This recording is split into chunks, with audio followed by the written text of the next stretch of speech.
Okay, so my background, as Katarina touched on a bit, I'm an autism intervention clinician and researcher. I've been working in the field with early intervention for about 10 years. For about 4 of those years, I was a manager of a really large autism clinic, and I oversaw a program of about 130 children under 6 years of age that were doing EIBI, or early intensive behavior intervention.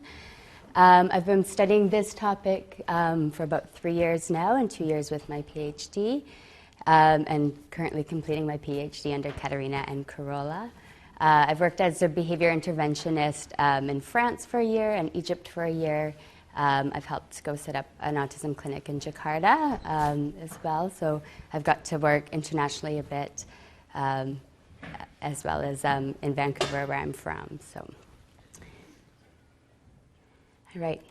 So the diagnosis of ASD, in UK, Canada, and the USA, the average age of a diagnosis is about 5 years of age. That can fluctuate anywhere from about 4 to 6, depending on which reports you're looking at, but still about 5 years of age on average. But 50% of the parents with children with ASD generally begin to identify concerns by about 1 year to a year and a half. So we're looking at why is there this 4-year gap of the time that parents are more likely to identify concerns to the time of diagnosis. So what's happening during that time? So what are the barriers to early diagnosis? So parent pediatricians have difficulty identifying what the early signs are. So we're used to seeing more what the signs look like at 2.5, but we're not as familiar as what do they look like at 6 months of age, at 8 months of age, at 1 year of age. There's limited screening tools available for less than 2 years of age, but we'll go through some of those today of what is out there. And we'll talk more about screening tools rather than diagnostic tools. Screening tools usually have more people can use them. You don't have to have necessarily certain qualifications or certain training to use the diagnostic or to use the screening tool, but you would for a diagnostic tool. Another gap for sure is the wait list and capacity. So getting in, for a diagnosis, getting services. We won't touch on that one that much today because that has a lot more to do with policy and funding. So one of the big gaps that we often see from when parents have concerns to why it's taking 4 years to get diagnosed is what's known as the doctors will give you wait and see. So parents will come in with concerns, and the doctors may say, yeah, I see what you're talking about, or all children might develop a bit slowly. Wait and see. So let's wait till they're 2 and come back, or wait till they're 2.5. This one very clearly summarizes that. So I just had a gut feeling from the time my son was maybe 10 or 11 months old that there was something wrong. I had spoken to my pediatrician about my concerns, but my pediatrician knew nothing about autism or how to diagnose it. She told me to wait and see, that it was probably just a phase and that he would grow out of it. I should have gone with my gut feeling because I waited about another 5 months before taking him for a hearing test to rule out hearing problems. Then I had him evaluated, and that's when I finally figured out that he was showing signs of autism. So that's just from the Center for Disease Control, but that's a story that I'm sure a lot of you have heard already if you know parents with children with ASD. And so why are doctors saying wait and see? There's a barrier there if they're not identifying what the early signs are. And they also are maybe not aware of how important it is to intervene earlier rather than wait and see. So there's a need to change the healthcare perception of what early detection is. So for a long time, we've believed early detection to be, if we can catch them by 3 years old, that's very early, and start intervention even on 2. So you can see a bit of the difference in the wording here from the National Autistic Society in the UK compared to the Center for Disease Control. So from the UK, it says children can be diagnosed as autistic when they're quite young, in some cases from the age of 2, but not everyone is diagnosed early in life. To the Center for Disease Control, where ASD can sometimes be detected at 18 months or younger. By age 2, a diagnosis by experienced professional can be considered very reliable. So my kind of interpretation of just the undertone with that is, in the first one they're saying, 2 would be the absolute youngest, but we're starting to be able to see things at 2. And in the second example, they're saying absolutely by 2 we can see it. So we can even start looking younger. We can start looking 18 months or younger there. So a lot of countries are coming out with training initiatives, so how do we address this gap with the doctors? The Center for Disease Control has put out this amazing site. So the Center for Disease Control, I don't know if there's an equivalent in the UK. This is a US that oversees all the medical and health professions there. And so they've created this program called ACT, so helping doctors take timely action. They've created a plethora of online learning materials for continuing education where they can review case studies and start to identify what do symptoms look like in infants. These resources are free online, so even if you were interested, I've put the website on there, or for professionals, so that they can start to get training in it. Even with training available, the utilization rate of these is still pretty low. The US has also put out mandated early screenings to be part of developmental checklists. So one of the screenings we'll talk about today in great length is what's called the MCHAT, and it's a really easy 10-minute parent questionnaire that can be filled out as early as 16 months. So in the US, it's the American Pediatrics Association has said pediatricians must be giving it out at 18 months, at 24 months, and at 30 months to begin screening much earlier. A study by Nadler et al. Found that even though the doctors were getting great at giving this out, they were still failing to identify 75% of the ones that screened positive. And why they were doing that was the tests were coming back, but they were either not being scored, or the pediatricians and doctors were still overriding the results of that and using clinical judgment. So even though the screener says you're high risk, I wouldn't worry about it, like he's going to develop, or just wait and see. So even though the screeners are there, they're still not being used as they were designed to. My nephew lives in the US. He's 18 months and went in for his developmental checkup. And the doctor said to them, yeah, I'm supposed to give out this screener now, but I have no concerns. So they didn't end up giving it the screener. I also don't have concerns with him, but at the same time, it should be protocols that are followed, where a lot of pediatricians and doctors are just using clinical judgment over these screening tools. So what are the early signs? So what would you see that emerge before 18 months? So when we talk today about early signs, we're going to talk about all behavioral signs and signs that are observable. There's amazing research that's happening with other early signs as far as brain imaging, eye tracking, tons of great neuro research and DNA and genes, but we're going to, as behavior analysts, we're going to focus on what we can see and what's observable. So there's 3 ways that research is done for behavioral early signs. So they'll look at retrospective studies, so asking parents to recall what had happened in the past. So now that their child's 5 and they have a diagnosis, they'd say, what was your first sign? What do you remember emerging, and collecting data that way. There's home video review, so now we know that a child is 5 and has a confirmed diagnosis of ASD. Let's go back and look at video of when he was 1 and 2 and see what the symptoms were then. And then there's prospective studies. So let's follow a whole cohort of infants from birth. Let's test them every month, every 3 months, and see what symptoms are emerging. So we'll go through kind of research under all these categories. So the first one being retrospective studies. So this was kind of, you see a lot more kind of from the 80s and 90s happening when they were first starting to look into how symptoms emerge. So parents recalled, the child using few words, lack of responsive to name. You'll see that one come up a lot, not responding to their name. Extremes in behavior reactivity, sleep and feeding difficulties, and a lot of parents reported a regression around 18 months of age. So they had some words, they stopped using them, or they used to be doing things and now they're not. Another study looked at early signs that were emerging that weren't specific to the autism diagnosis. So hypo or hyperactive. Hypo would be just very low affect, low responsivity. So I've had some parents say, I could put him in the car, we'd drive for 4 hours, he would just sit there, never complain, kind of look at his hands for a few hours, and it was the easiest ride. Like they often talk about their babies as being very easy. That would be more the hypoactive compared to the hyperactive. Poor emotional regulation. Poor motor control is one that will come up often as well, and one that we don't necessarily think about when we think about ASD. But one of the earliest symptoms that they're finding is emerging is low muscle tone and coordination, and that can be detected as early as 6 months. Another retrospective study found some of the parents' first concerns were a bit later, not till 19 months. But then found it took 5 months to seek medical advice. So when they really first started to think like that there was something wrong, there was still quite a gap before they were able to seek advice beyond that.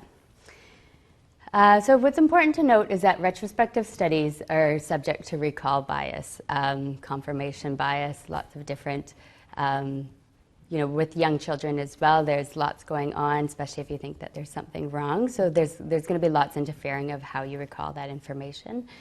There's no experimental control group, so it's good for starting to gather some information for us to study further, but they're not super reliable. Ozanoff compared home video review with parent review and found there was a big lack of agreement. So where parents reported, regression of skills, reported different times for onsets of the skills, the home videos that they reviewed to compare that showed that those really didn't line up.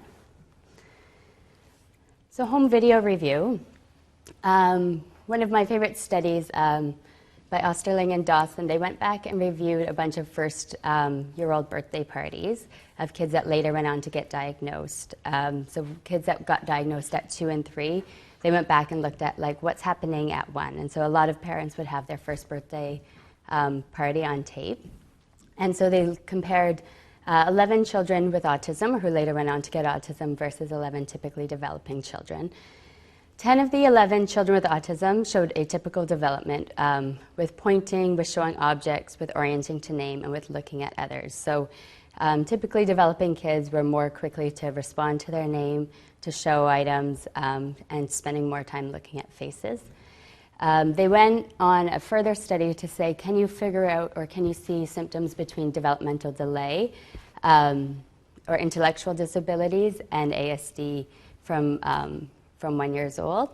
And what they found the difference there to be is children that did go on to get ASD weren't looking at people as much. So the other symptoms they saw between both the intellectual disabilities and ASD with the lack of gestures, but the actual looking at people was something that they found exclusive to ASD.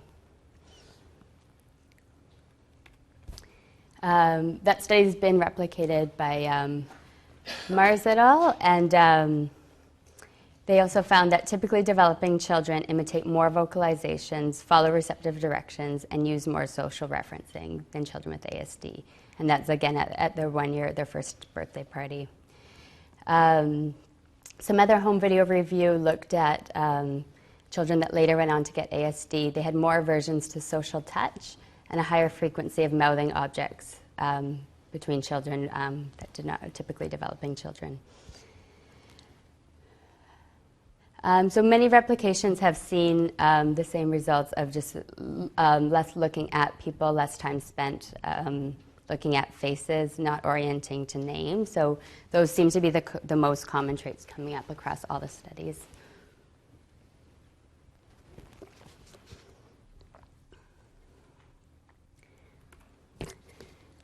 So then again, prospective studies are going to go from, we're going to take a large cohort of infants and we're going to follow them and see, which ones do go on to develop ASD and when did their symptoms emerge. Rather than just taking a large group of infants at random and knowing that, okay, 1 in the 68 is likely to get ASD, they focus on infant siblings. So a high-risk infant is considered to have an older sibling that's on the spectrum. So if one sibling's on the spectrum, the next sibling has a 20% chance that they'll be on the spectrum. So rather than just having a random population of infants, by using infant siblings, your chances of having more siblings in that cohort with autism are much higher. So you're going to have more of a sample to study. So much of these studies are done with what are called high-risk infants, meaning that they've got a sibling on the spectrum. So Pierce et al. did a study of kids at 12 months old and compared kids at later, or just groups of children. And they would show them a geometric image and an image of a face. And they did many tests that way. What they found is that the kids that did go on to develop autism spent much more time looking at the geometric objects than they did at the face, where the typically developing kids spent more time looking at the face than the objects. So much so that the kids that spent more than 69% of their time looking at the objects, 100% of those kids went on to get ASD. So looking at those patterns and those objects seemed to be a predictor of an ASD symptom.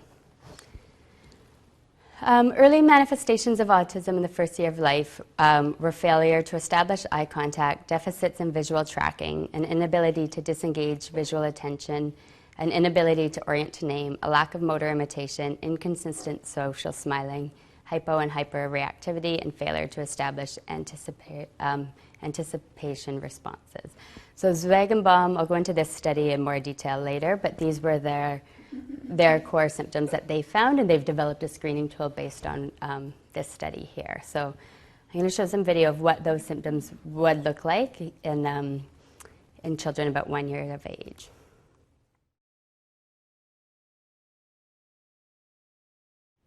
So you can see in that video how resistant he is to looking, so much so that when she actually kind of gets right in front of him, he just closes his eyes.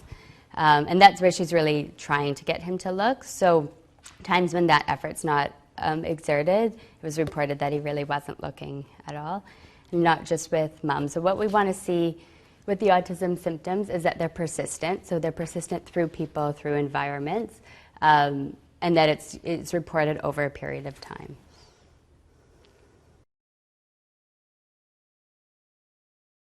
Case, but you can see how distressed he is by trying to obtain eye contact, and then actually as soon as he is able to escape from eye contact is when he calms down. So responding to name, or lack of responding to name.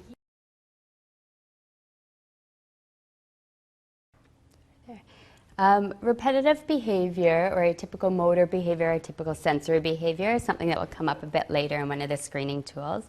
But here's an example of what it will look like there.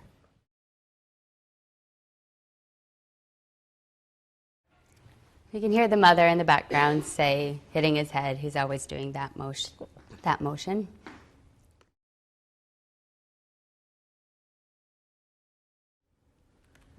So a few things from that last video there. So you can see not only the lack of eye contact, but the lack of social referencing. So he did see that there was a piano that looked exciting. He went over to see it and they started playing it. But there was no like, I'm going to tap it and look up like, whoa, did you see that? Like it was just, okay, I've got that, and then moved on, and then went back to the repetitive behavior. So those are a few of the earlier signs. There are more robust signs, so infants that later go on to receive a diagnosis of ASD also had lower scores on the Mullen scales of early learning, so more standardized assessments. You could see that in some studies as early as 6 months, but more conclusive as early as 12 months.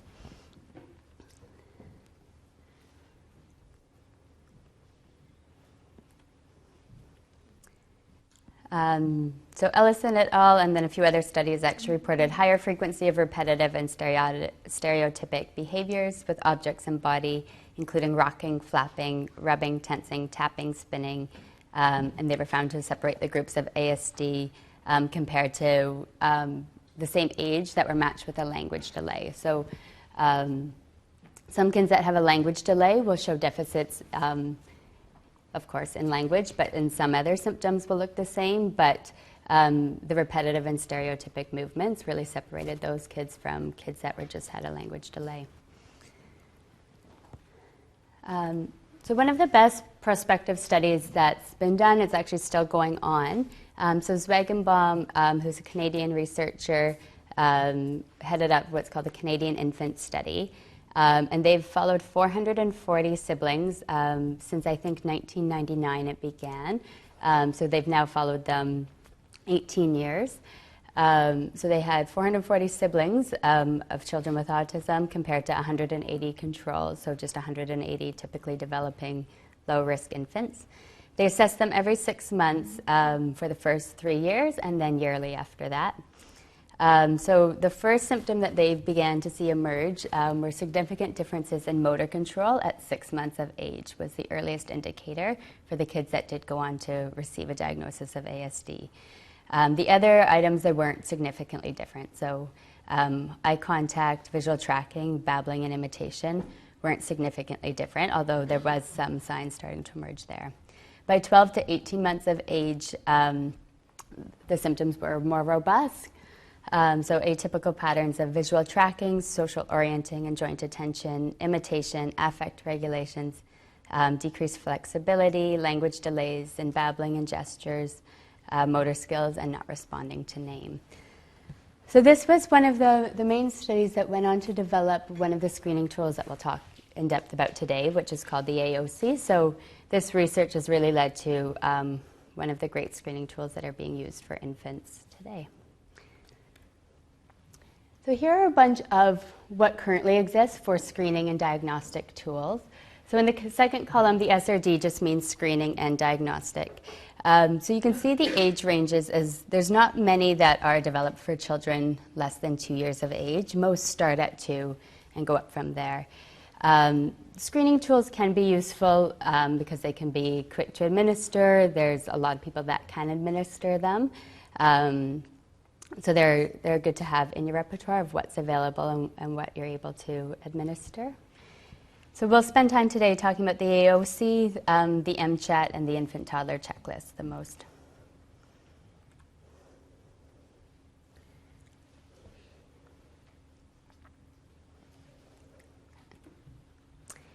So the Autism Observation Scale for Infants, or the AOC, developed by Zwigenbaum and Bryson, so the research that we just discussed. Right now it's currently just being used for research purposes. So this one is not available for clinical practice. It's not available for commercial use or to purchase yet. It's only been tested for research purposes. It's modeled after the ADOS, which is a semi-structured play-based interview. It's designed for children as young as 6 months to 18 months. There's 16 items on there now. There originally was 18 items. They've removed 2.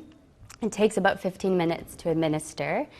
In order to be qualified to administer it, you have to attend a few-day workshop. You have to you have to work with some infants live. You have to score some video. Then you have to send in some video afterwards of you doing it. So it is somewhat of a certification process to be certified for this. It's training I went and did last year, and it was amazing. Some of the structured questions of it, what they call presses are really opportunities or tests for it.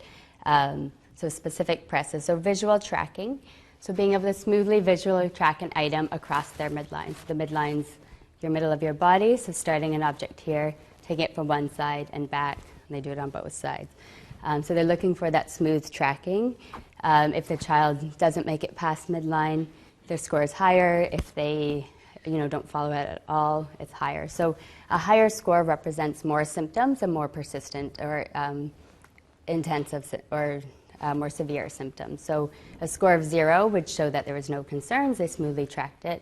A score of 2 would show that it was very disjointed and they probably didn't get past midline. Disengagement from attention, I'll show this on video, but I'll explain it quickly. So if you're attending to something over here and something starts to happen here, how quickly can you turn and look at this? So how it's tested for is we might ring a bell on this side and then start squeaking a toy here. And what we want to see is the infant actually immediately look to that in less than 1 second. Between 1 and 2 seconds shows that there's a bit of a delay. So that would be a score of 1. After 2 seconds, we call it being stuck on it. So you'll hear parents report that often the child's so focused or engaged you could drop a book behind them and they don't turn around to even look at it, right? So being able to disengage your attention is a good thing. It's what we want to do. We want to look around and see what's happening in our environment. So a lack of being able to disengage attention would be one of those signs. Orients to name during free play. So the child's given 2 opportunities during 2 sessions of quick free play to see if they'll look up when they're not currently looking at you. Differential response to facial emotion. So this one's hard to actually test for because you need to have the infant's attention looking at you. And how you would do it is once you've got them looking at you and you're smiling, they're looking at you, and then you drop your face to very neutral or almost like a frown and see if there's any reaction on them. Are they noticing a change in facial emotion? Anticipation response. So playing peekaboo with the child. Is there any indication that they're trying to pull down, look over? Do they understand the game? Is there anticipation of what's going to happen? Or once that goes up, are they just looking around and not understanding that anticipation? Imitation of actions. So for really young ones, this could just be sticking your tongue out, opening your mouth, tapping a stick. Whenever you're testing imitation, you want to test things that you wouldn't typically do with that stimulus. So a child with blocks, if I take blocks and bang them, and then they take them and bang them, it might not be imitation because that's probably what they might have done anyways with the blocks. So you want to do things that are just slightly different. So those are the ones that are specifically tested throughout the AOC. And then these ones you observe and make notes on throughout the duration of the test. Was there social babbling, and could you get like a to and fro, back and forth? Were they able to establish eye contact throughout the assessment? Reciprocal smiling, so when they're not engaged with a toy, if you smile at them, do they return that smile? Coordination of eye gaze and action, so whether you're stacking blocks or turning a page, are they using their eyes to coordinate with their hands? Reactivity, so either under-reactivity or over-reactivity. There's times where something will tap or drop and it's not that big of a sound and you'll get this big startle reaction from a child, so that's an indicator of over-reactivity. Under-reactivity would be something actually does bang really hard and there's no reaction from the child there. So there used to be cuddliness and soothability on there. Those are the items that have been removed. Social interest and shared affect. So throughout the assessment, do they seem to be enjoying themselves? Are they liking looking at the different toys? Is it very neutral affect, or are they distressed the entire time?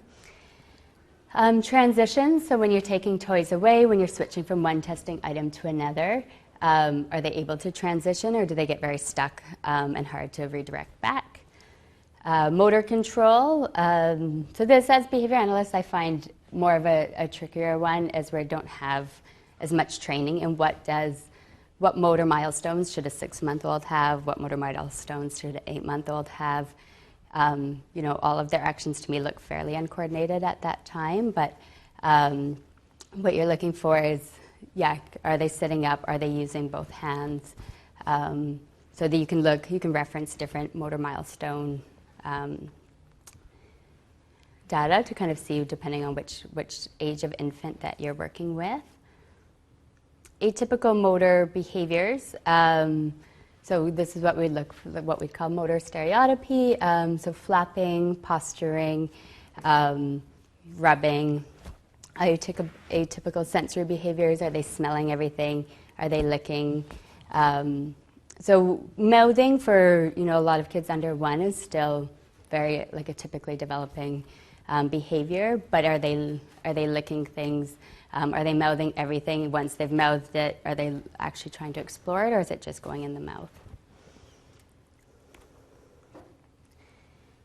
So the disengagement from attention that we talked about, this is what being able to disengage would look like.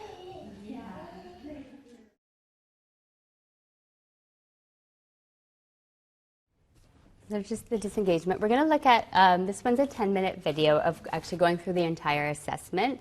So you can see all the different presses that are done throughout it and what the look of the assessment would look like, how a semi-structured play.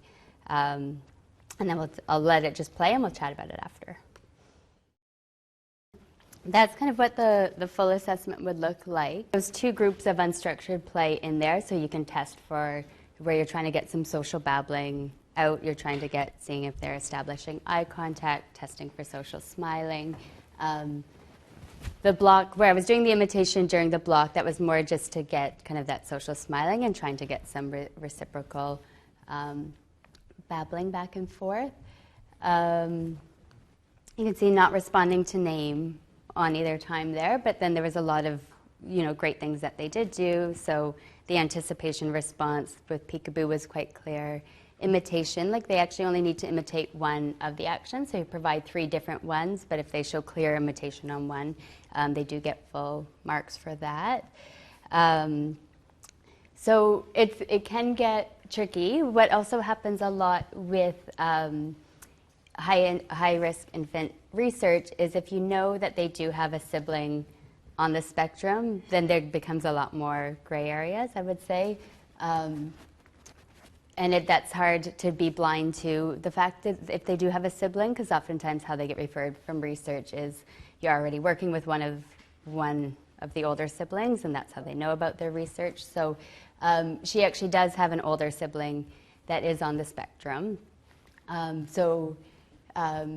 is a lot different than the older sibling that's on the spectrum, and that's what you'll see a lot with parents with a second one, is they might not notice the symptoms in the second one because they present differently.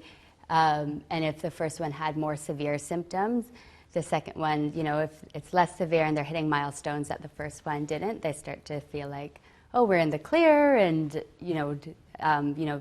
this one's doing all the things that the other one didn't, so they don't necessarily pick up on the more subtle symptoms. With the AOC, what you're looking at is the changes in score over time, so over a 3-month or 6-month period. So we screened her 3 months prior and looked at what the markers were, and at 3 months prior, I think she was just about 10 months old to 13 months. And so if the markers aren't going down, because at kind of 6-8 months, if they're not imitating, there would be lots of typical developing kids that aren't imitating, so they might have higher scores or higher markers. But a few months later, if those scores haven't changed, or if you actually see the markers increase, that's what you're looking for, is where the symptoms are kind of persisting through. They do have benchmarks for how many markers and what a total score. We'll go through that one later with the scoring. Any questions with this assessment or anything that I did during it?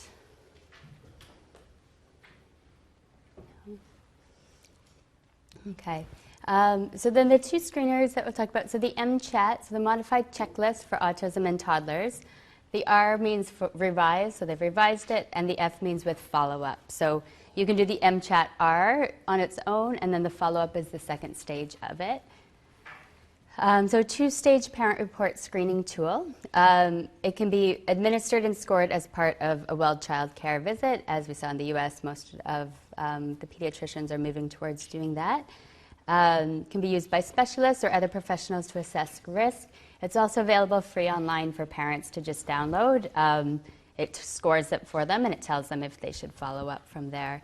The primary goal of this screener is to maximize sensitivity, so that it wants to detect as many cases as possible. So there will be a lot of or there's a high amount of false positives, right? They'd rather be on the cautious side and say, this kid's showing some symptoms, follow up, there's a bit of risk, rather than saying a false negative and saying, no, don't worry about it when there are risks. So it can be downloaded from this site that's on the bottom there. And what it would look like is, so if you point at something across the room, does your child look at it? And it's a forced choice, yes or no. Have you ever wondered if your child might be deaf? Does your child play pretend or make believe? Does your child climb on things? Does your child make unusual finger movements near his eyes? Does your child point with one finger to ask for something or to get help? Does your child point with one finger to show you something interesting? Is your child interested in other children?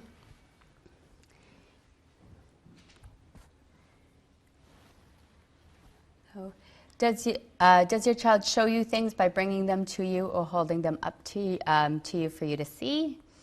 Does your child respond when you call his name? When you smile at your child, does he smile back at you? Does your child get upset by everyday noises, for example, the vacuum cleaner or loud music? So you can see the same items coming up across the screeners, right? So that one being the atypical sensory response or the hypo or hyper reactivity. The one before, responding to name, the social smiling. Does your child walk? So motor skill. Does your child look at you in the eye when you're talking to him? So establishing eye contact. Does your child try to copy what you do? So there's the imitation question. If you turn your head to look at something, does your child look around to see what you're looking at? Does your child try to get you to watch him or her?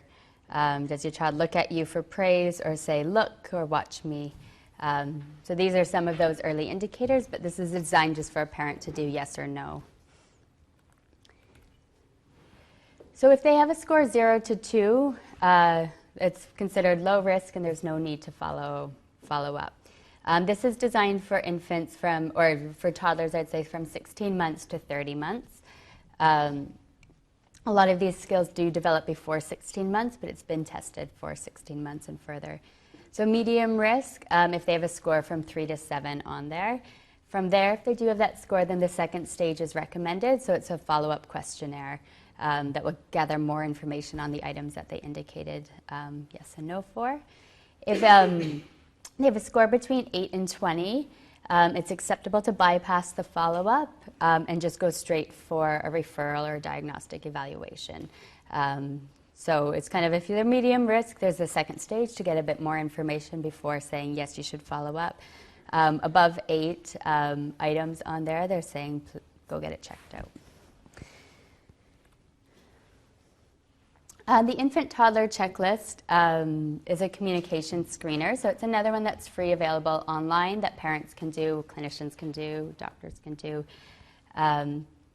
It's part of a larger screener that was developed by Amy Weatherby. It's a communication screener. The infant toddler checklist identifies children with any type of communication delay, including ASD. Thus, the extent to which the infant toddler checklist can distinguish between ASD and other communication delays is not well studied. So it won't necessarily say, specify between ASD and language delays, but it can be used as young as 6 months. So the MCHAT could only be used at 16 months. This one you could start to screen a lot earlier, and it won't give you between language delay or ASD, but it can definitely show that there's delays there. And you'll get standardized scores across speech, symbolic, and social play.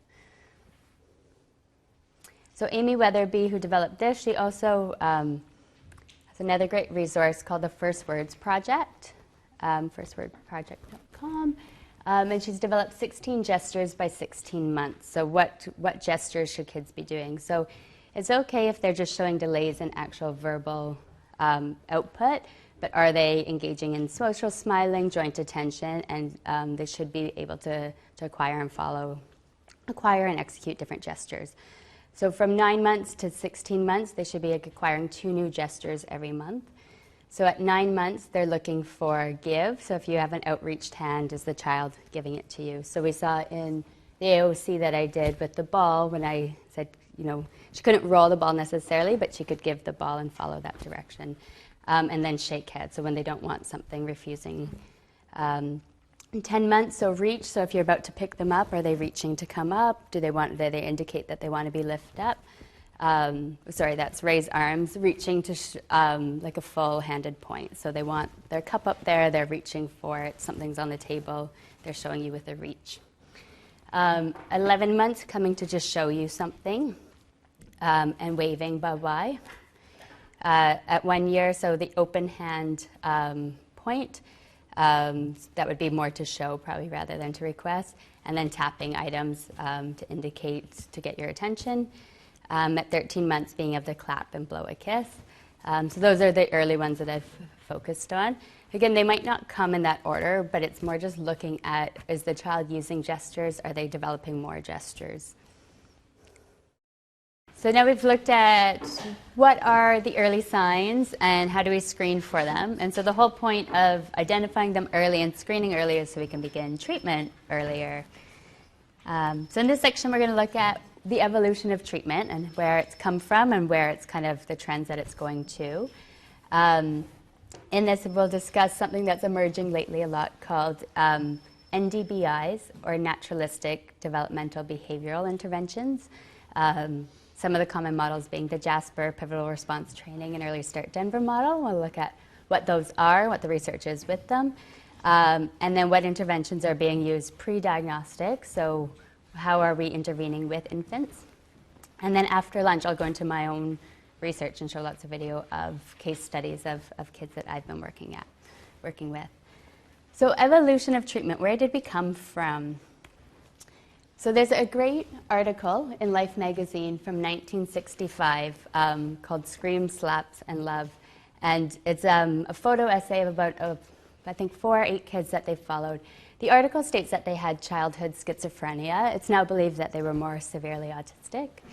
And so this article actually follows these kids and shows that with reinforcement and punishment, they started to be able to decrease the challenging behaviors of the self-injury and the aggression. So although, the title and the concept is probably horrendous to us to think about, parents at the time were very encouraged that their behaviors were actually changing. Prior to this, they were told there's nothing that you can do. So it's a great kind of article to go back to and just see kind of where things have come from. So it was promising at the time for parents to see that their child that was hitting themselves so often where, their self-injury behavior did decrease. So it was basically physical punishment and reinforcement. So it's 1965. About 20 years later, I'm sure many of you are familiar with this study by Lovaas in 1987. So where he worked with kids between 3 years and 48 months, 4 or 5, I believe, giving them 40 hours of intervention per week. And what they found is that after 2 years, 47% of them achieved normal intellectual and educational functioning. So if we could start at 3 years of age with 40 hours a week, we were able to close gaps, and the IQ scores did maintain over time. This was replicated and reviewed in the meta-analysis by Wichow and Waller, kind of summarize what the early intervention, early intensive behavior intervention research is. So we know EIBI for young kids with children with autism can produce significant gains in appropriate behavior and reduce challenging behaviors. So there is a great deal of research suggesting this. It can increase imitation, receptive and expressive language, gross and fine motor skills, play and joint attention, and decrease tantruming, aggression, self-injury, vocal and motor stereotypy. And so with all the research that we have, few studies are actually looking at how we're using this with children less than 3. So most of the studies are looking at from 3 years and up. So we know this early intensive behavior intervention works for kids that are 3 and up. But we don't really know what's best for kids that are under 3, as research is just starting to emerge for kids that are 1.5 to 3. A few studies that have looked at kids less than 3 continue to find that the earlier the better amongst 3. So this great study by McDonald et al. From the New England Center, they looked at 83 kids with autism that were either that started treatment either at 1, 2, and 3. And what they found is children that started before they were 2 years of age, 90% of that sample made significant gains in the first year. Kids that started between 2 and 2.5, that dropped down to 70%. So only 70% then made significant gains. Between 2.5 and 3, or after 3, it dropped down to 30%. So they were finding amongst kids between 1, 2, and 3, starting earlier had a huge impact on making significant gains in the first year. Another study looked at children between 15 and 35 months, all diagnosed with ASD, and looked at what were, for the kids that had optimal outcomes, what were the differentiators. And one of the main predictors of the greatest outcome was the younger they started. So even between a year, like less than a year and a half, and 3, still starting between 1 was indicated of the greatest outcomes. 22% moved to less severe diagnostic classification, and 2% moved off the spectrum. So again, we're seeing that early intensive behavior intervention works, and the earlier the better. But now with being able to diagnose younger and seeing kids start intervention at 1.5 and 2, is it kind of our traditional ABA, socially valid for parents, and is it the best approach? Have we modified it enough for that age? So that's kind of one of the reasons that we're starting to see this trend of what they're calling naturalistic developmental behavior interventions arise. So with the ability to diagnose early and establish literature on the importance of early intervention, we're seeing more children diagnosed prior to the age of 2. So we looked at, when you see some of like the low vest style intervention from the 80s and flashcards at the table and kind of arbitrary reinforcement, we're looking at, is that socially appropriate for a child that's 15 months or 18 months? Should those children be sitting at the table? So we're looking at how do we modify for that. So children with ASD develop in the same sequence as typically developing children.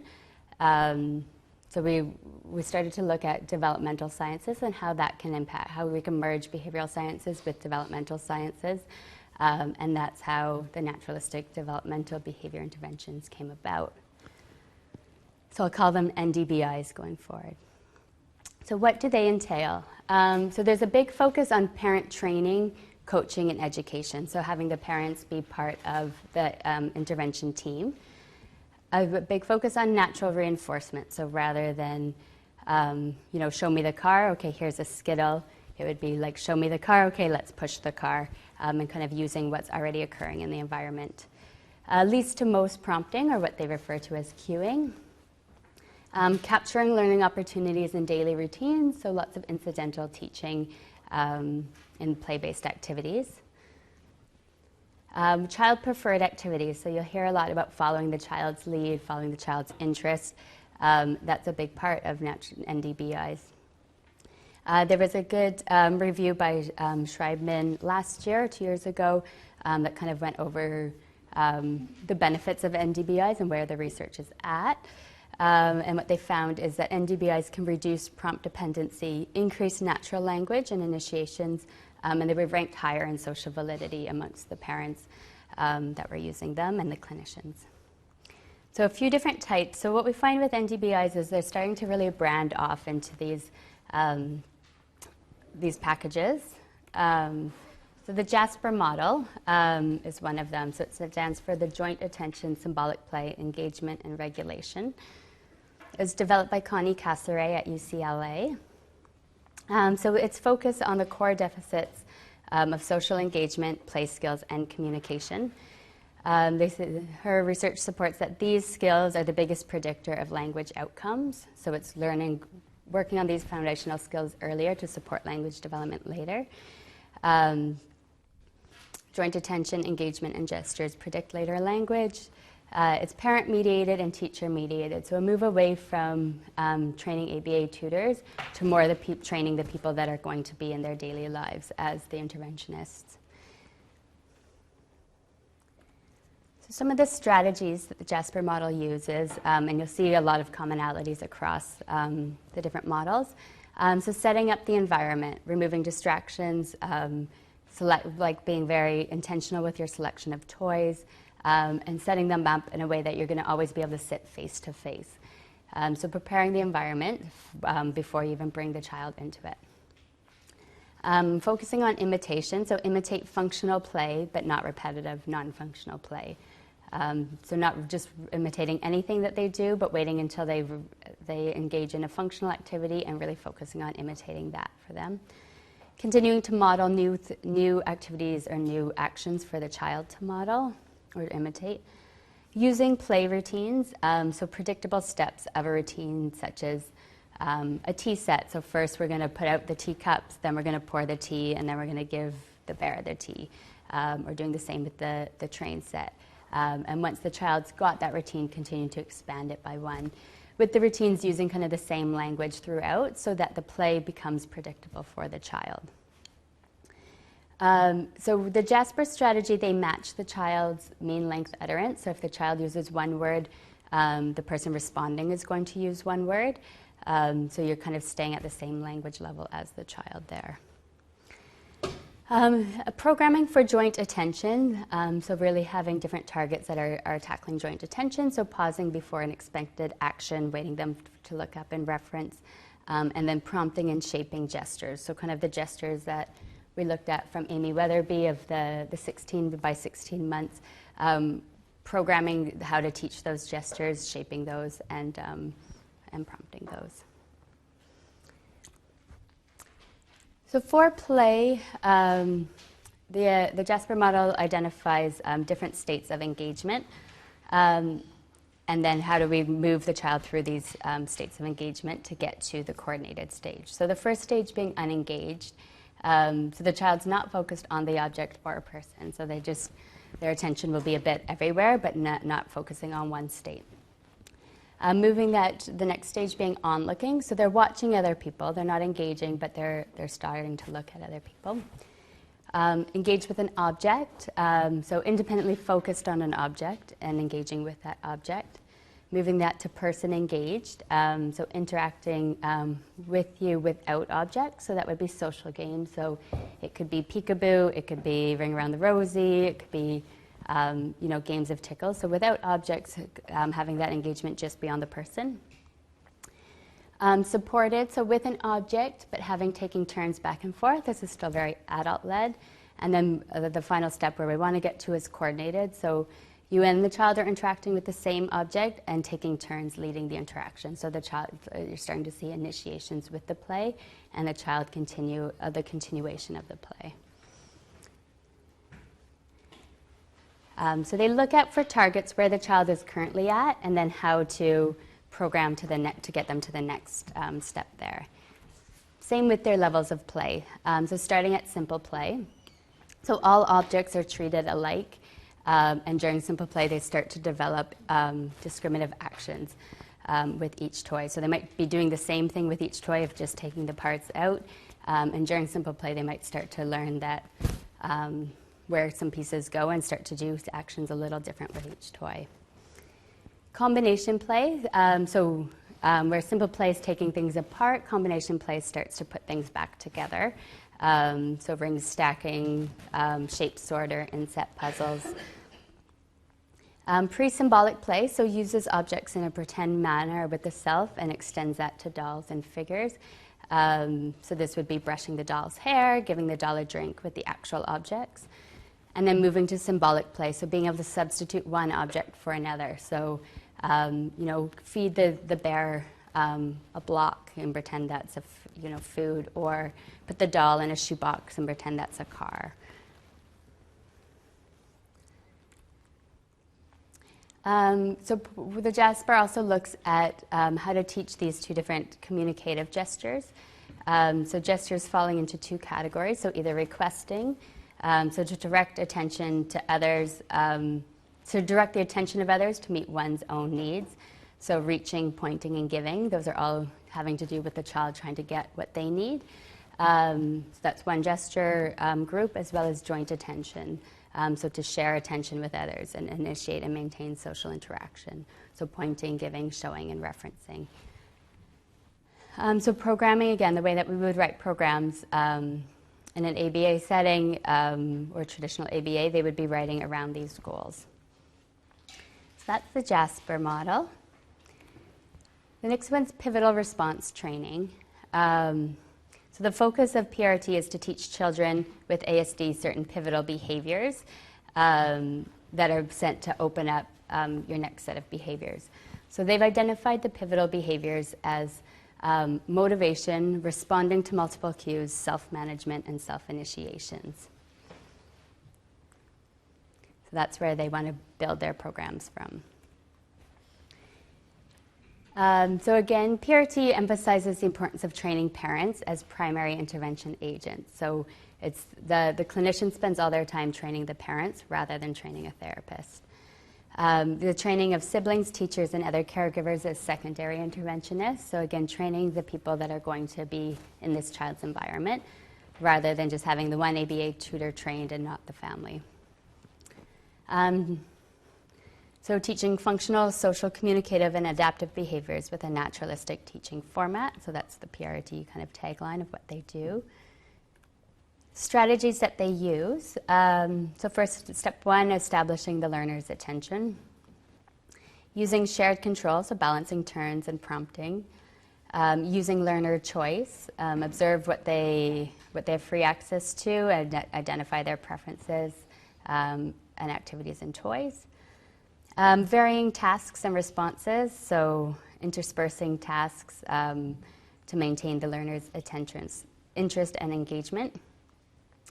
Interspersing things that they've mastered with things that they're acquiring. Reinforcing response attempts, so what we would know as shaping. So not just waiting for the full correct response, but reinforcing approximations. Using natural and direct reinforcers, so rather than the arbitrary reinforcers that don't necessarily have to do with the environment, trying to find things that are naturally occurring contingencies. And then varying stimuli and increasing cues, so training for generalization. So if we just have one set of stimuli and training the child on that, we're not teaching generalization. So a lot of these NDBIs are really using the natural environment to teach to generalization. One more, the Early Start Denver model. So the child's interest begins the activity. The adult follows the child's lead. There's a big focus in the ESDM on the trainer affect. So using a positive affect and narrating what's happening. So always looking at the child, your eyes are always on the child, and every time they look up at you, you're ready to smile and trying to create a really fun, playful environment. Unlike the Jasper, the ESDM always talks about expanding. So they've got a one-up rule where if the child says ball, you would repeat back red ball or throw ball. So always expanding on what the child's doing along with their play as well. And then the other methods don't necessarily talk as much on how they collect data. ESDM does have a data collection method where they do interval data. So at the end of each 15 minutes, they would take retrospective data on the targets that were covered. So they would have written goals and targets. They're doing a play-based intervention, and then every 15 minutes they write down their data. So at least there's some data. Some of the strategies for ESDM, so using prompting, shading, and fading to develop the target behaviors. Another focus on setting up the environment by eliminating distractions. Adult always positions across from the child at eye level. Observe what activities the child chooses to engage in, narrate what's happening, and add sound effects. Be a helpful play partner, so see what the child wants and help them obtain it. And maintain control of the material, so require the child to gesture, vocalize, to request. So what you might see across all of these models is it's not greatly different probably from an ABA session that you would run. You're looking at observing the child and seeing where their interests are. Setting up your environment, so what we would call antecedent strategies of removing things that the child's going to be highly distracted by. Conditioning ourselves as a reinforcer, so that's where the affect comes in. So we'll talk about the comparison shortly about how NDBIs fall under ABA. So what is the research around NDBIs overall? It depends who you ask. So the National Standards Project from the National Autism Center in the US, they've reviewed a great deal of treatments and the studies, and they've come up with what is considered established, what's emerging, and what's either there's no evidence to support it, or it's actually been determined that it doesn't work. So according to the National Standards Project, PRT and then naturalistic teaching strategies have both been considered established. So they're saying there's enough evidence there that they can be considered evidence-based. So PRT uses 14 studies. Naturalistic teaching, which they've reviewed a bunch of them between ESDM and the milieu, they've looked at the 32 studies there. A lot of NDBI research, the studies are conducted by the people that have developed them. So a lot of the ESDM research, the research is done by Sally Rogers. A lot of the JASPER research, it's done by Connie Cassaray, and a lot of the PRT research is done by the Kegels. And so that's always a drawback to the strength of the research, is it's not really being replicated by as many people outside of the people that have developed it. A systematic review came out last year for the ESDM, and they reviewed 15 articles, and 12 of those were specific studies. What they found, the evidence level, for 3 unique studies, they found the evidence to be strong. 1 study just adequate, and 8 studies considered weak. And most of the feedback in them was just the lack of an experimental design or poorly designed. So it wasn't necessarily the results as much as the research design. So not having a control group, insufficient baseline, and not having quality indicators. There's another group like the National Standards Project called the Association for Science and Autism Treatment, or ASAT, where they also review the state of the research and to inform families on which practices are considered evidence-based, and what are considered not to work. And so on the ASAT site, they're saying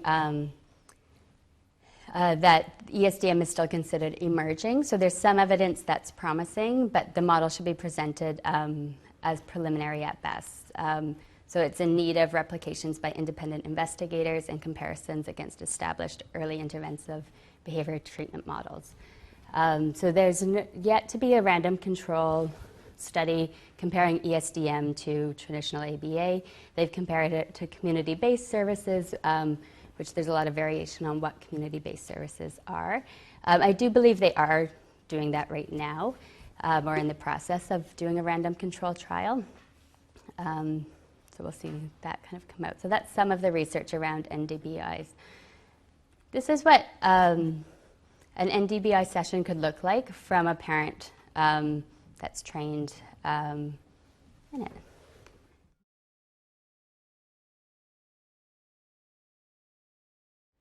So what you see there is the mother providing opportunities to follow a point, to copy a gesture, and she's following his interest. So once they're looking at the book and his interest goes somewhere else, she's not trying to get him back to the book. She's thinking about how can I create a new learning opportunity with where his interest is at now. So really capturing where their engagement is. The room's set up so that there's enough toys out for choice, but not too much to keep getting distracted where he can't settle with one. And then you see where he first moves to, she's on the other side of him and can't be in front of him making eye contact, so she actually moves her body around so that she's always at eye level and down low, continuing to narrate on everything that he's doing and trying to make whatever he's engaged with more fun. So further research on NDBI, so there was a Cochrane review done on parent-mediated interventions with young children, and they found the results largely inconclusive. So there wasn't enough demonstration of statistical significant changes with the primary outcomes, but they did acknowledge that they were successful at reducing autism severity and increasing positive parent-infant interactions. Their recommendations were that research should focus on standardized measurement so that they can compare studies across all the research, because everyone's measuring different things, so it's hard to have a conclusive results. Another review was done where they looked at 15 parent-mediated studies for toddlers under 3, and only 13% of those studies reviewed were considered to demonstrate conclusive evidence. Both the Cochrane review and the second review said that there was a lot of results that were promising, but more evidence is still needed before we're saying it's established. So there's a lot of mixed reviews on, the National Standards Project saying, yes, it's established. The Cochrane review is saying It's promising, but not yet. Yeah, this one, like they did definitely do lots of the NDBI. That was the ones that were reviewed, but yeah, absolutely. Like the reviews on all parent-mediated intervention and not just NDBIs in general. Parents could have done anything. For sure, yeah. And this is too with toddlers under 3, because there's a lot of parent-mediated interventions with, say, feeding protocols with older ones, or life skills, or yeah.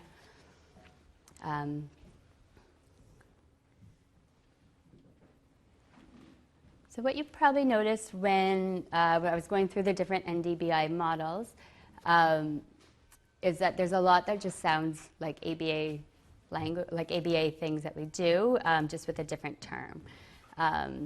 So NDBIs will say that they use manualized practice. We'll say that our programs are technological and that we've got very specific protocols on what we're following. They'll talk about their fidelity of implementation, and we'll talk about our procedural integrity.